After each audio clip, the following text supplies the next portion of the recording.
यत्र यत्र रघुनाथ कीर्तनम् तत्र तत्र कृतमस्तकाञ्जलिं बाष्प वारि परिपूर्णलोचनं मारुतिं नमः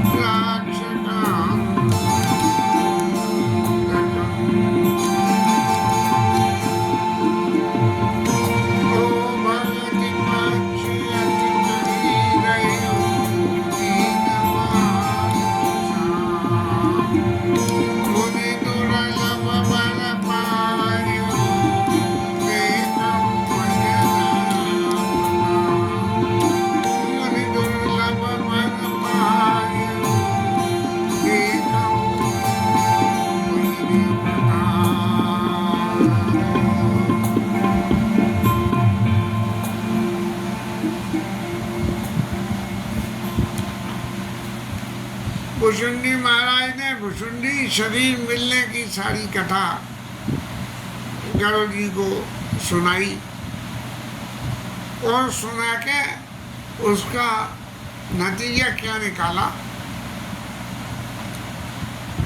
मैंने भगवान की भक्ति के लिए हठ किया। हठ माने किसी चीज के लिए स्टिक टू समथिंग, कभी तो चिपक जाना कि नहीं ये होगा तो ऐसे ही होगा, नहीं तो नहीं होगा। भगवती पक्ष हट कर रहे हो, मुनि के सामने में कहता रहा। और यहाँ तक भी जो उन्होंने निर्गुण मत कही तो मैंने उसको निर्गुण को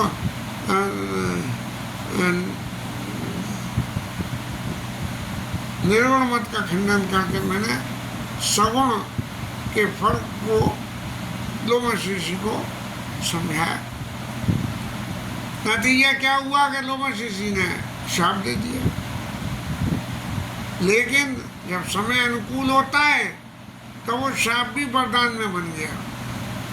दिया तो कौआ होने का शाप, लेकिन कौआ होने के संग में भोग प्रसाद में इतने गुण मिल गए जिसकी कोई शुमारी नहीं। अब गरुड़ जी महाराज ने प्रश्न नया तो नए से कुछ करा नहीं कि आपको ये कौआ शरीर कैसे मिला, घटना उन्होंने बता दी।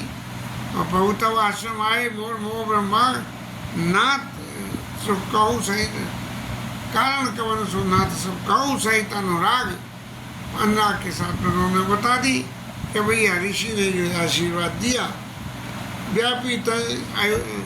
व्यापी ताना अविद्या जोजन एक पर्यंत। जब वक्ता भाव प्रभाव में बहने लगता है वक्ता, तब श्रोता पूछे या न पूछे, वक्ता जो है बड़े बड़े पाए उमाति गोपीमति सज्जन करें प्रकाश।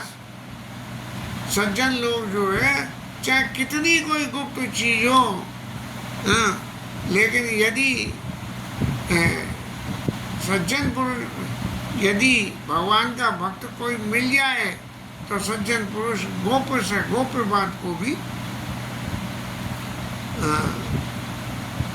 प्रकाश में लाके और बता देती हैं। अब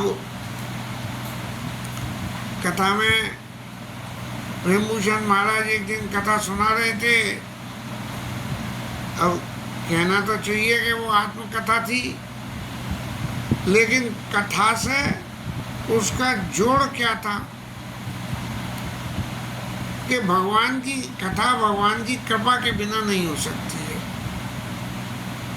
तो अपने शुरुआती काल की बात बता रहे थे। ये क्या नाम है उनके सहयोगी,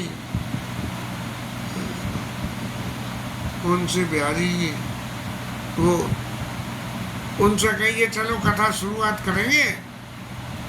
रामायण में आस्था थी और गुरुदेव महाराज से उन्हें प्रसाद मिला हुआ था रामायण का, तो कथा करेंगे।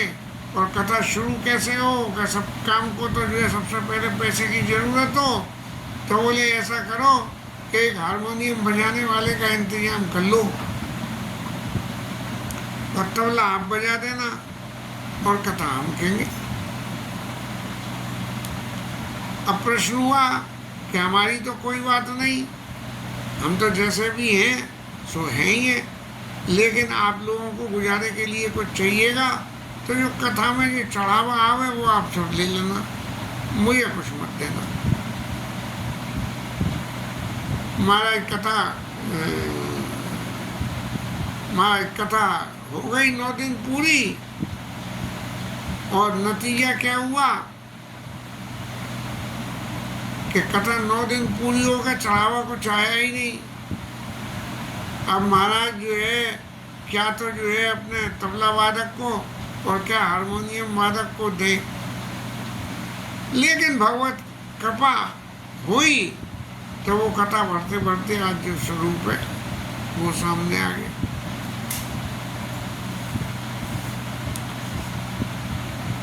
एक दिन सुन रहा था, मुरारी बापू भी कह रहे थे, गांव में अपने कथा कहते थे और संकल्प ये था कि किसी से कुछ लेना नहीं,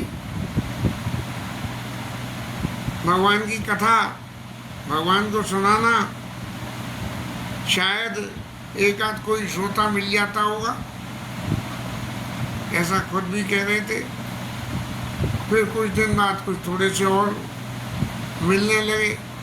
अब चूंकि आजीविका का साधन तो कुछ और होगा महाराज इनके पास,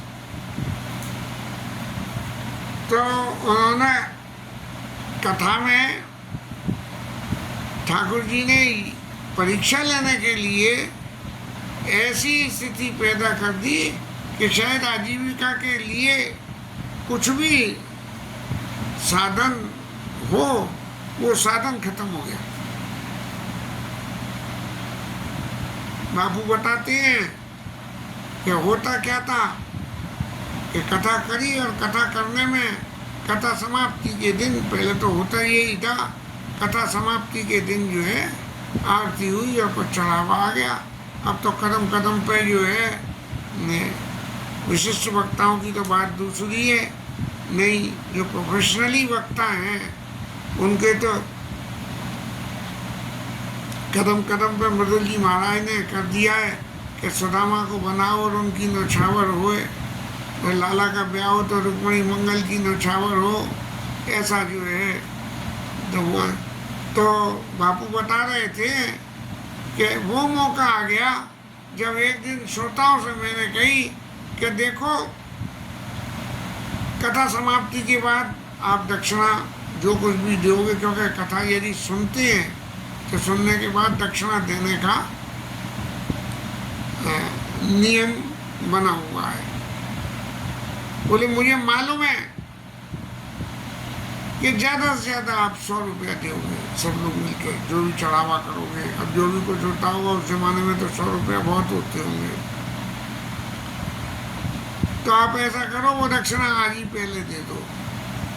मैंने कथा चालू रखने के लिए भगवान ने कितनी परीक्षा ली, इधर प्रेम भूषण महाराज ने भी सुनाई, वो भी सुनी। तो इसी तरह से अब जब व्यक्तिगत रूप से मेरे मन में संकल्प उठा तो ठाकुर जी को समर्पण करके और कथा करना शुरू कर दिया। और चित्त में ये संकल्प रखा कि मैं कोई वक्ता नहीं हूँ, कोई पंडित नहीं हूँ, कोई ज्ञानी नहीं हूँ, लेकिन गोविंद ने कृपा कर दी है इसलिए ये कथा हो रही है। तो एक चित्त का संकल्प रहा कि कहीं भी यदि कभी जीवन में मौका आवे कि 4 लोगों के बीच में कथा कहने जावें तो जो है व्यास आसन पे लोग तो दक्षिणा लेके आते हैं, मैं व्यास आसन पे ठाकुर जी को विराजमान मान के और दक्षिणा दे के आऊँगा। लेकिन मौके की बात है, बहुत लोगों से मैंने ये कहा कि कुछ कथा ऑर्गेनाइज हो तो व्यास आसन की दक्षिणा मैं खुद दूंगा। लेकिन लोगों ने ऐसा ही सुझाया कि अभी बच्चे हो, इस कथा में पहले परिपक्व हो लो, तब कुछ ऐसी बातें सोचना। जीवन में गोविंद बड़ी परीक्षा लेते हैं। अभी परसों के दिन बाथरूम में गिर गए और टूटी हुई हड्डी में हल्का सा क्रैक और आ गया। वो भी गोविंद की इच्छा मान के स्वीकार कर रहे हैं कि महाराज शायद ये दुनिया भर के इधर उधर के कामों में जो समय लगा देते हैं वो समय भी खत्म करके यहाँ कथा में ही देना शुरू कर दो। चलिए मुख्य कथा में चलते हैं। ये तो आप बीती हो गई और प्रेमभूषण महाराज बीती और बापू बीती हो गई। भूषण जी महाराज अपने आप ही ये गरुड़ जी के सामने कहने लगे कि देखो मैंने भक्ति के पक्ष में हट की और मुझे श्राप मिला, वो वरदान बन गया। तो भक्ति की महिमा इतनी भारी है कि ऐसी भक्ति को भगत जे भगति जानी परई, केवल ज्ञान हेतु करई। अब गरुड़ जी को समझा रहे हैं कि ऐसी जो भगवान की भक्ति है कि जिसके पक्ष में चाहे जिद करो तो भी जो है कल्याण हो जाए, और फिर भी यदि जीव ये चाहे कि मैं ज्ञान के माध्यम से भगवान को प्राप्त करूं, भक्ति के मार्ग में न जाऊं, तो उसकी क्या उपमा दी उन्होंने। ते जड़ काम धेनु ग्रह त्यागी। वो इस डिग्री के मूर्ख हैं कि अपने घर में काम धेनु होते हुए भी और खोजत आँख फिरई पे लगी। दूध के लिए आँख के पेड़, आपका आँख का दूध तो जो जलन करेगा, अगर कोई पी लेगा तो बीमार हो जाएगा। घर में काम धेनु है उसे छोड़ देते हैं और आँख का दूध खोजते डोल रहे हैं। तो ये ज्ञान की परिभाषा आँख से दे दी। आँख क्या है? आँख तो चाहिए पैदा हो जाती है। ये जो है अब सुनु खगेश हरि भगति बिहाई, और ये सुख चाई आन उपाय। भगवान की भक्ति को छोड़ के और यदि जीवन में सुख किसी दूसरे माध्यम से पाना चाहते हैं तो उनकी बुद्धि की क्राइटेरिया क्या हुआ? 63 माँ सिंधु बिनु तरनी और पैर पार चाई जड़ करनी। तो वो ऐसे है कि कोई बहुत बड़ा समुद्र हो और उसे पार करना हो तो नाव की जरूरत पड़ेगी। छोटी मोटी नदी तो तैर के पार हो जाएगी, लेकिन महासमुद्र को तैर के पार नहीं करा जा सकता है। तो वो बिल्कुल ऐसे ही है कि बिना नाव के जो है वो समुद्र को तैर के पार करना चाहते हैं। अब गरुड़ी महाराज ने कही कि ये जो है ज्ञान ज्ञान ज्ञान, अब तक सबरा ज्ञान ज्ञान सुनते आए थे, और यहाँ भुसुंडी महाराज कह रहे हैं कि ज्ञान तो जो है बिल्कुल ऐसे है जैसे आग के समान के चाहे उगियावे। हाँ, और भक्ति ऐसे है कि वो काम धेनु के समान है कि भक्ति करो और जो कुछ चाहिए तो वो भक्ति के माध्यम से मिल जाएगा। थोड़ा सा पीछे चले। राम जी महाराज ने पूर्ववासियों के उपदेश में कहा, भगति तात अनुपम सुख मूला, और मिलई जो संत होई अनुकूला। संत अनुकूल हो तो भक्ति मिल जाती है। कैसे मिल जाती है संत अनुकूल हो? अब लोमश ऋषि ने खूब तो क्रोध करा और फिर कृपा करके जो है भुजंडी महाराज को जो है राम भगति अभिलल और तोड़े और सदा बसई प्रसाद अब मोरे, ऐसा वरदान उनको मिल गया।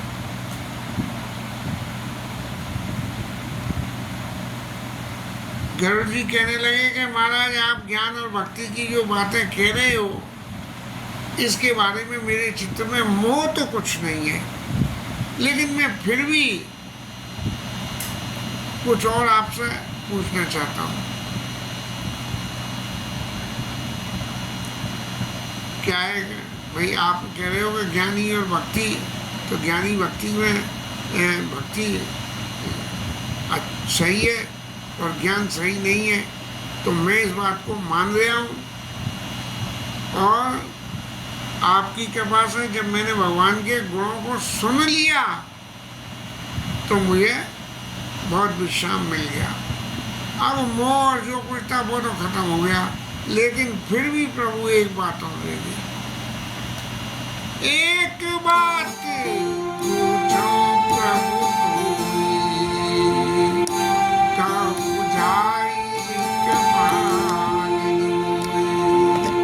अब मैं पूछता हूँ आपसे एक बात, और मुझे आप समझा के कहना।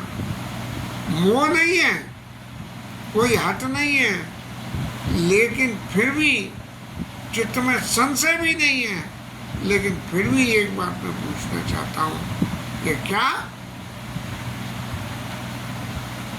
काई संत मुनि वेद पुराना नहीं दुर्लभ कछु ज्ञान समाना। ज्ञान के बराबर कोई दुर्लभ वस्तु नहीं है, बहुत मुश्किल से पाया जाता है ज्ञान। संत कहते हैं मुनि और वेद और पुराण कहते हैं, और वही ज्ञान की बात है कि ईश्वर की मानसी भक्ति में ईश्वर को ईश्वर मानो और उसको मानसी भक्ति में उसके में निर्गुण ब्रह्म में आराधन में उसे लग जाओ। उसके बाद जो कुछ प्राप्त होगा वो ज्ञान होगा, और जब ज्ञान हो जाएगा तो और सब चीज अपने आप ही। लेकिन हुआ क्या कि वो ज्ञान की बात लोमश ऋषि ने आपसे कही, और लेकिन आपने क्या करा? नहीं क्योंकि आपके हृदय में भक्ति की भाव बस रहा था, तो इसलिए आपने उस दिए हुए ज्ञान को भक्ति के बराबर आदर नहीं दिया। इसलिए प्रभु अब ऐसा करो कि इन दोनों में संत और वेद पुराण तो जो कुछ कह रहे हैं, लेकिन आपके अपने मत में भक्ति बेहतर है, तो महाराज इनमें ज्ञानी भगति अंतर की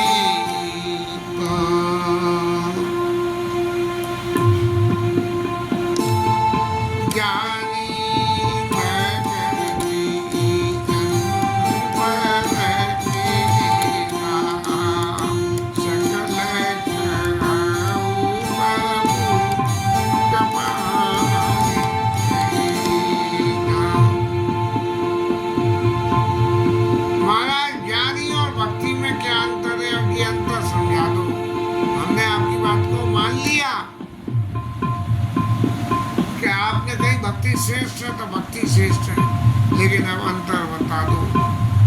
तब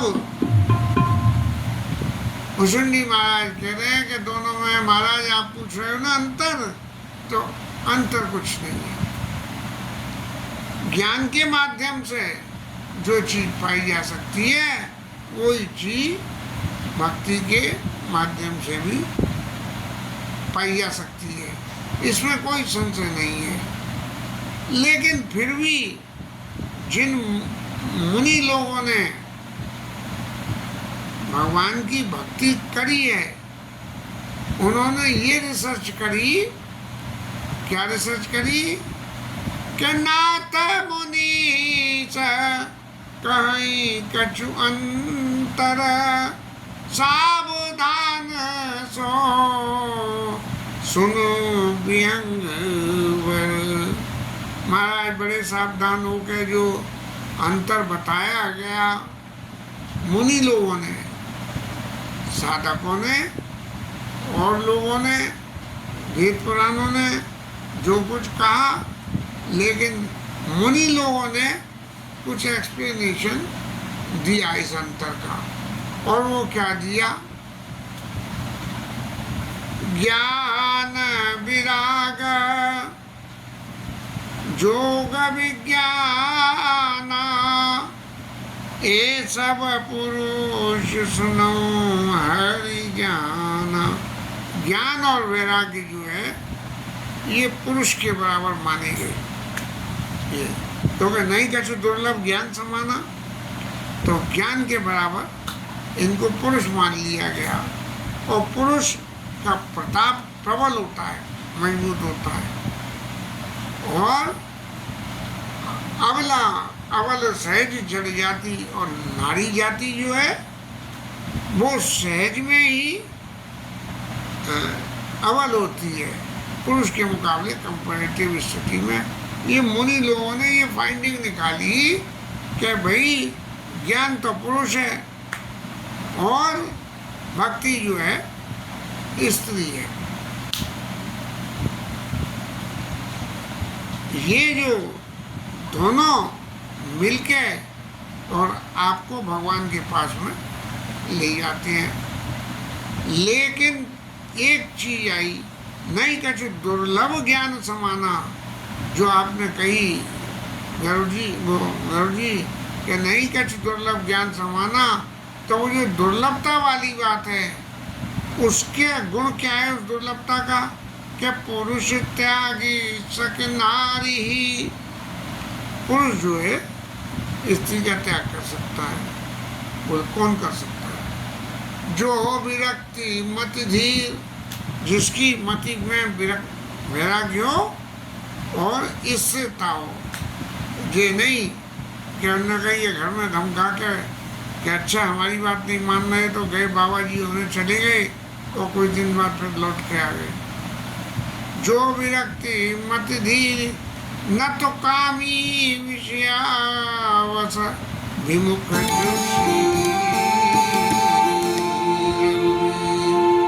वही पुरुष जो है ये ज्ञानी और भक्ति के डिफरेंस को डिफरेंशिएट करने के लिए पुरुष जो प्रबल है वो ज्ञान जो है भक्ति को छोड़ सकता है। तो कौन? जो विरक्तियों और धीरमतियों और नतकामी विषयावश विमुख। वीर पहले भगवान के सन्मुख होना पड़ेगा, भगवान को समझना पड़ेगा और तब जाके भगवान के सन्मुख होके और समझ के फिर उस भक्ति को छोड़ के और ज्ञान की साधना करेगा। लेकिन चित्त में किसी तरह की फिर कामना नहीं होनी चाहिए। न तो कामी विषयावश विमुख भी ऐसा आदमी जो है त्याग नहीं करता। लेकिन अब चलो सो मुनि ज्ञान निधान। कोई मुनि है महाराज, ज्ञान के निधान है, सब तरह के गुण मौजूद हैं और मृग नयनी विदु मुख निरखी दिवस होई हरि जान नारी विष्णु माया प्रगट। जो मुनि ने सब तरह से साधन कर लिया, ज्ञान से सब तरह से पा लिया और ऐसी स्थिति जाके बन गई कि जहाँ जाके ज्ञान के आगे सब चीज़ हल्की हो गई, वो भी उसका भी हाल क्या हुआ कि वो सोई मुनि ज्ञान निधान विदुपत्नी सोई मुनि ज्ञान निधान मृग नयनी विदुमुग्नि रखी। चंद्रमा के से स्वरूप की जो है कोई यदि स्त्री मिल जाए तो विवश हो या हरिजान, वो जो है उसके चंगुल में फंस जाता है। तो इसलिए नारी उसको माया का स्वरूप कहा गया। अब भगवान के पास में ज्ञान है, भगवान के पास में भक्ति है, तो भगवान के पास एक चीज तीसरी और है जो है माया। ये तीन चीजें भगवान के पास हैं। ज्ञान की रास्ता तो सीधी रास्ता है, ज्ञान आ गया, स्टेबिलिटी आ गई, माया का विघ्न नहीं हुआ, तो ज्ञान आपको जो है भगवान के पास में ले जाएगा। और भक्ति आपके पास में आ गई तो फिर माया ने विघ्न करा, तब क्या होगा? भक्ति पथ से आदमी क्या गिर जाएगा? नहीं। यही बात को समझाते हुए और कुशुंडी महाराज कह रहे कि या न पक्षपात कछु राखूं, मैं न ज्ञान के प्रति, न भक्ति के प्रति और न माया के प्रति किसी एक को भी इम्पोर्टेंस मैं नहीं देता हूँ। लेकिन जो मुनियों ने जो अंतर बताया वो आपके सामने रखता हूँ कि मोहन नारी के रूपा और पन्नगारिया रीति अनुबा। अब भगवान के पास जाना है, आपने ज्ञान के हिसाब से जो कुछ भी करा और आप जो है भगवान के पास में पहुँच लिए, भक्ति के मार्ग से पहुँचे। लेकिन ज्ञान के मार्ग से पहुँचने में यदि माया ने विघ्न कर दिया तो नहीं पहुँचोगे, लेकिन भक्ति के मार्ग पे चलोगे तो माया कुछ नहीं करेगी। क्यों? कि मोहन नारी के रूपा। अब भगवान के पास दो स्त्रियां हैं, भक्ति और माया, लेकिन जो है मोहन नारी के रूपा, एक स्त्री दूसरी स्त्री के ऊपर मोहित नहीं होती है। ज्ञान पुरुष है, इसीलिए वो माया के ऊपर मोहित हो सकता है। नारद बाबा हो गए मोहित, ब्रह्मा बाबा हो गए, बड़े बड़े ऋषि मुनि मोहित हो गए, किस किस की कथा कहें। लेकिन एक स्त्री के ऊपर दूसरी स्त्री मोहित नहीं होती है। मोहित तो भले ही नहीं हो, लेकिन पुरुष को प्राप्त करने के लिए कुछ भी उल्टा सीधा कर सकती है, लेकिन मोहित नहीं होती है। और इधर जो है राम जी का क्या स्वभाव है? पुनि रघुवीर भगति प्यारी। राम जी को क्या प्रिय है? भक्ति प्रिय है, भक्ति। और माया कल नर्तकी बिचारी। और माया का क्या स्वरूप है? जैसे पुरुष मनोरंजन के लिए नाचने गाने वाली नर्तकियाँ जो होती हैं, उनके पास बहुत से पुराने टाइम में तो था कि नाचने नर्तकियों के से अपना मन भी जाता था। लेकिन जो है पत्नी पत्नी रहती थी और नर्तकी नर्तकी रहती थी। तो भगवान राम को जो है भक्ति प्रिय है और माया तो नर्तकी के समान है। मनोरंजन के लिए थोड़ी बहुत देर मन लगा लिया। अब चूंकि भक्ति के ऊपर में भगवान प्रसन्न रहते हैं, जो भगवान की भक्ति करे उसको मैं भगतन को दास भगत मेरे मुकुट मणि। मैं भगतन को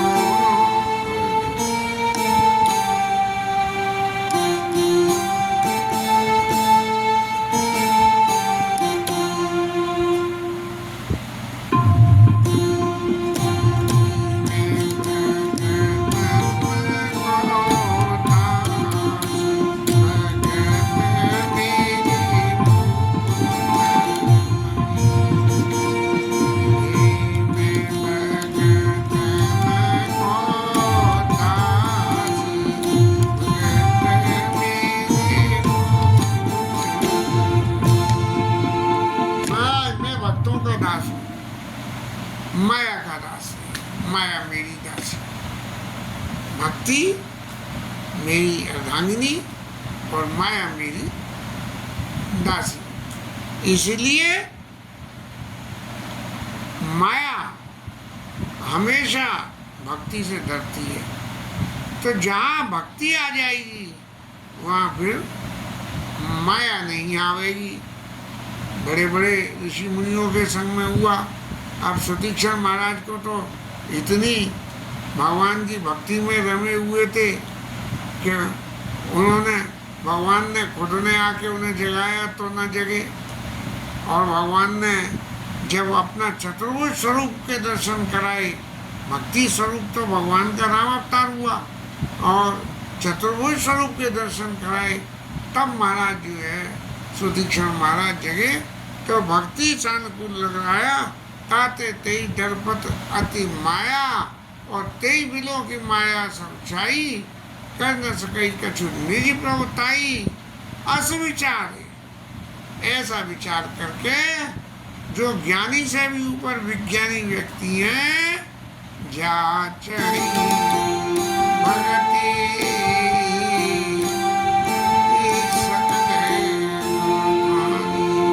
तो जो भगवान के भक्त हैं वो भगवान से भक्ति मांगते हैं।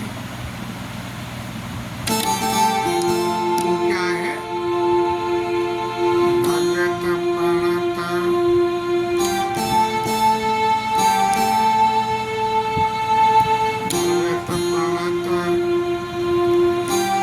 दीन मन कृपा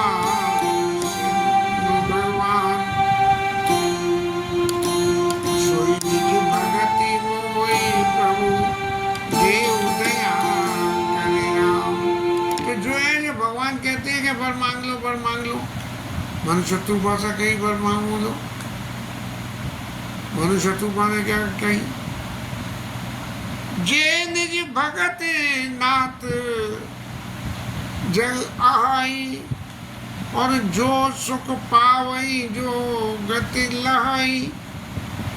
आपके भक्त जो है, जो भक्ति से सुख पाते हैं, वो सोई सुख सोई गति सोई भगति, सोई निज चरण सने, और सोई विवेक सोई रहनी प्रभु हमई कृपा करी देव। महाराज जो आपके भक्त हैं, भक्ति से जो सुख पाते हैं, वही भक्ति सोई सुख सोई गति, भक्ति से जो गति मिलती है, सोई सुख सोई गति सोई भगति, वही भक्ति सोई निज चरण सने। आपके चरणों पर ऐसे हमें कृपा करी दे, कृपा करके। इसीलिए अस विचारी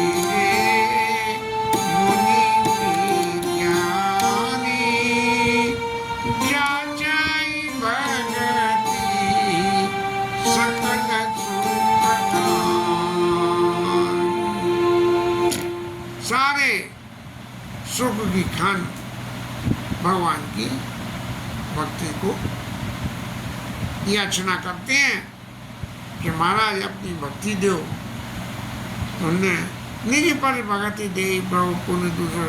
शंकर जी महाराज ने उससे भूषण जी के गुरु जी ने कही कि निज पद भगति दे प्रभु पुण्य दूसर वरदेव, अपने चरणों की भक्ति जो है मुझे प्रदान करो। तो ये जो भक्ति का रहस्य है, इस रहस्य को यह रहस्य रघुनाथ करा, बेगिन जाने कोई, और जो जाने रघुपति कृपा, सपने मोह न होई। ये जो ज्ञानी और भक्ति का रहस्य है, जो जानता है इसको, वो यदि इसको जान जाए, समझ जाए और जीवन में उतार ले तो सपने मोह न होए, कभी मोह ही नहीं होगा। भक्ति क्या है?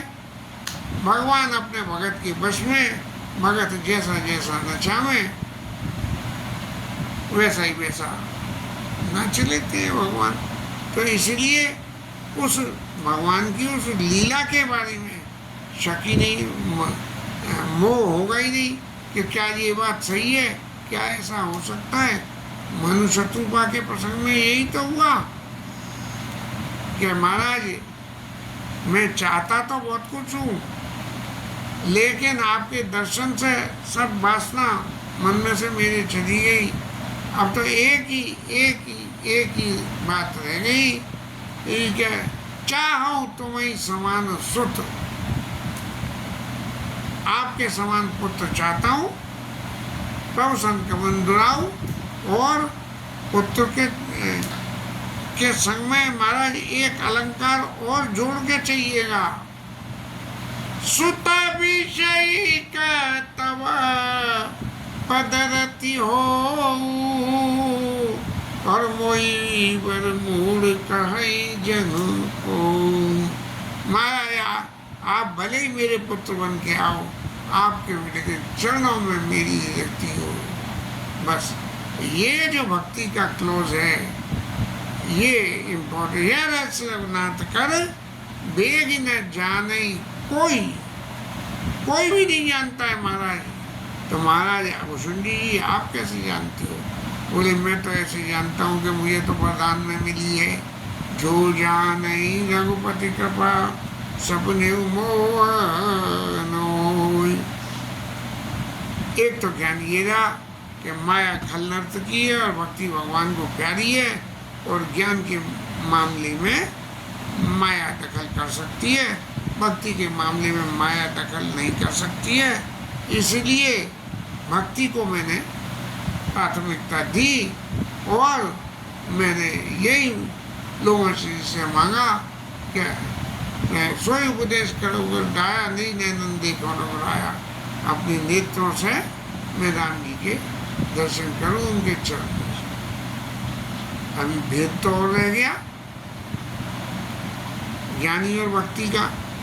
ये तो जो भुसुंडी महाराज के अपने तजुर्बे का रहा, लेकिन दूसरा और क्या रहा? दूसरा और वेद भगत कर, और ज्ञान भगति कर, वेद सुनो सुप्रवीण। एक और भी वेद है महाराज, कौन सा है? जो सुनियो राम पद प्रीति सदा। ज्ञान भक्ति का वेद एक और है, और यदि वो आप सुन के समझ लोगे तो क्या होगा? जो सुनियो राम पद प्रीति सदा क्षीण। भगवान के चरणों में परमानेंट भक्ति पोस्टिंग हो जाएगी।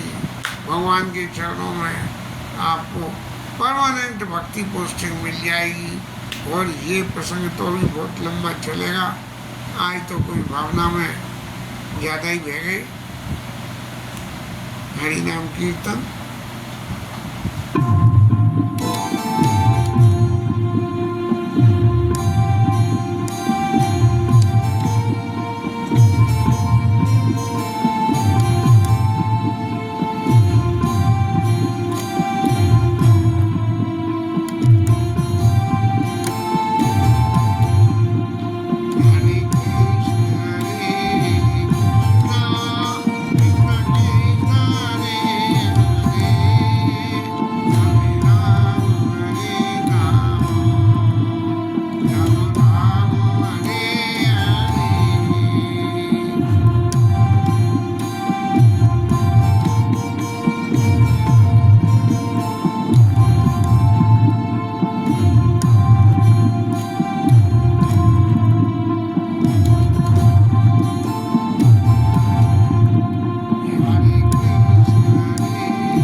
जय, पवन सुत हनुमान की जय, उमापति महादेव की जय, श्री राज धरण की जय, श्री राधा रानी जय जय